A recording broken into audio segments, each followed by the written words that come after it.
Hello ladies and gentlemen, my name's Wraith, and today I'm going to be going over my top 3 caster picks for 2021.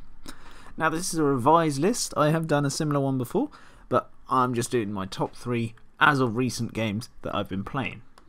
So let's jump straight into this, and in the number 3 slot goes to the Witch King of Angmar. Now the reason he's number 3 is because he doesn't get a free point of will each turn. In fact, when he runs out of will, he dissipates, he dies, which is actually a big downside to using any of the Wraiths. But they've got rather powerful magic and a lot of will. But what makes him absolutely fantastic is you can scale him to your points. So if you're playing like 1,000 points, you can fully max him out up to 150 points for Might, Will and Fate.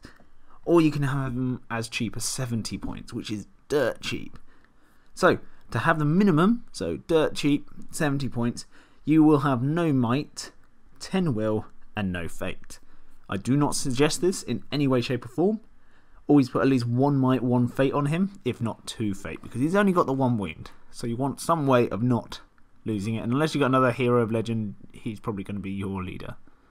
Now, if you're going for the caster build, or even the fighting build, always stick the Crown of Morgul on him. So the Crown of Morgul is a nice low price of 25 points. It's definitely worth it, because not only do you increase your attack value to 3, which makes him now pretty solid in a fight, you can also re-roll 1 casting dice and 1 resist test, which is absolutely phenomenal for a caster. It's not very often you get to re-roll your casting at all.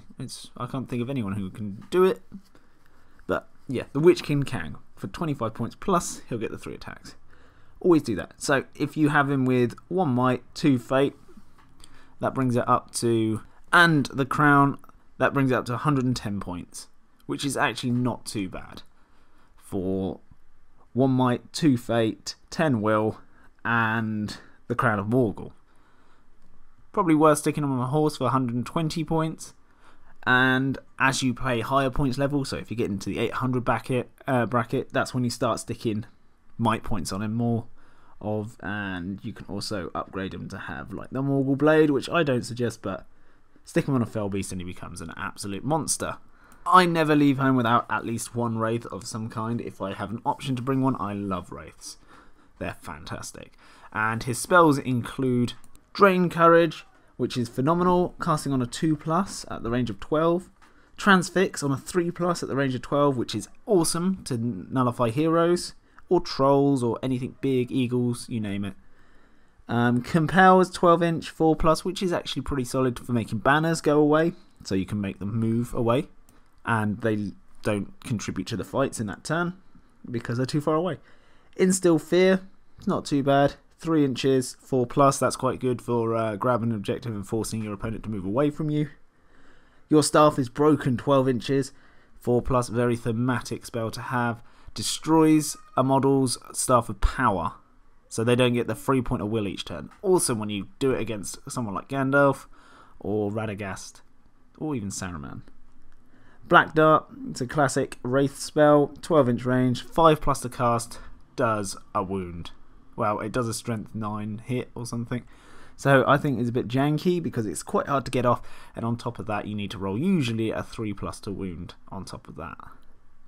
And Sap Will, fantastic spell. I use it all the time. If you Sap Will, it's 12-inch range, 5+. A hero, they have to spend will to try and stop it. And if they don't stop it, they're going to lose will. Or they can let it go off and lose the will without trying to stop it because they think you might roll low or just get rid of 1.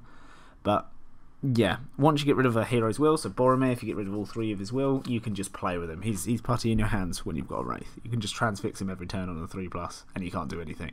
He also has the Harbinger of Evil rule, so everyone within 12 inches of him is -1 to their courage, and he causes terror. And he's got Will of Evil, which is the one that makes him disappear and lose a point of will each time he's in a fight. So he's not... Yeah, he's quite a good caster, but he can be amazing in combat, but you want to pick when you want to get into combat with him. I won't have him in combat every turn. Now, number 2 slot. This was a bit tricky, but I've literally just been sold on this guy recently. and it is Gandalf the Gray for 170 points. The reason he's second is because he's quite expensive. That's it. Okay, if he was cheaper, he'd probably be. Well, yeah, I don't think he'd be first, but I like him a lot. He brings a lot to the party. You can either bring him as a fellowship, or he's part of Thorin's company. You can bring him as survivors of Lake Town. He's quite easy to ally into, especially your hobbits lists, armies of the hobbits. But what do you get for 170 points? He's not bad in combat, in fact. He's 5'5" at strength 4. Well, strength 5 with his Glamdring sword, which is a elven made hand and a half sword that increases his strength by 1 when he's making strikes with it, which is insane. That's really good. So he's strength 5. Stick him on a horse, charge him in.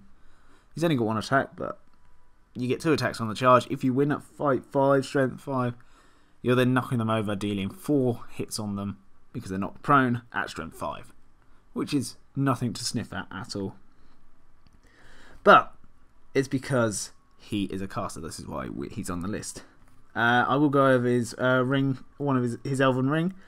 Narya, he may re-roll his dice when making fate rolls, which is insane, makes them tough.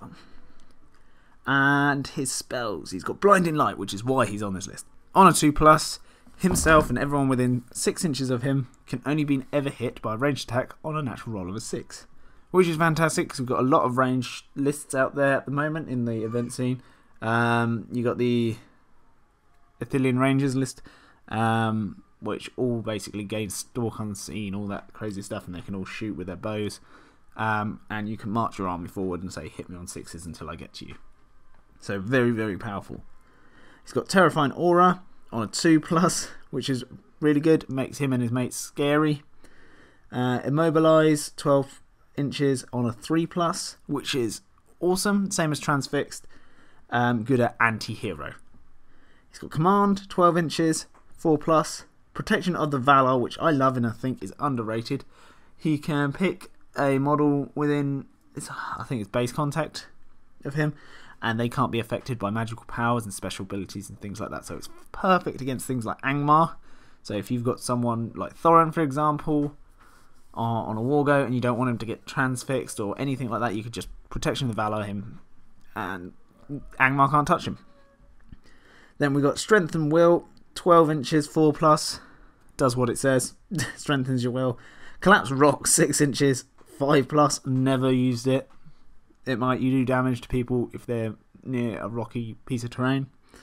And Sorcerer's Blast, which is fantastic for knocking over big things and dismounting ring wraiths on fell beasts and all sorts of shenanigans. You just blast everyone into combat, out of combat by knocking them all prone. It's an awesome spell.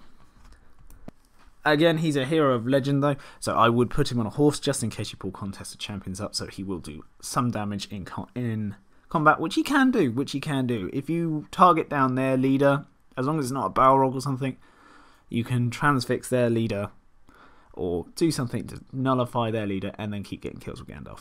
Now, the number 1 slot goes to someone very special. Should be in the list if you can include her.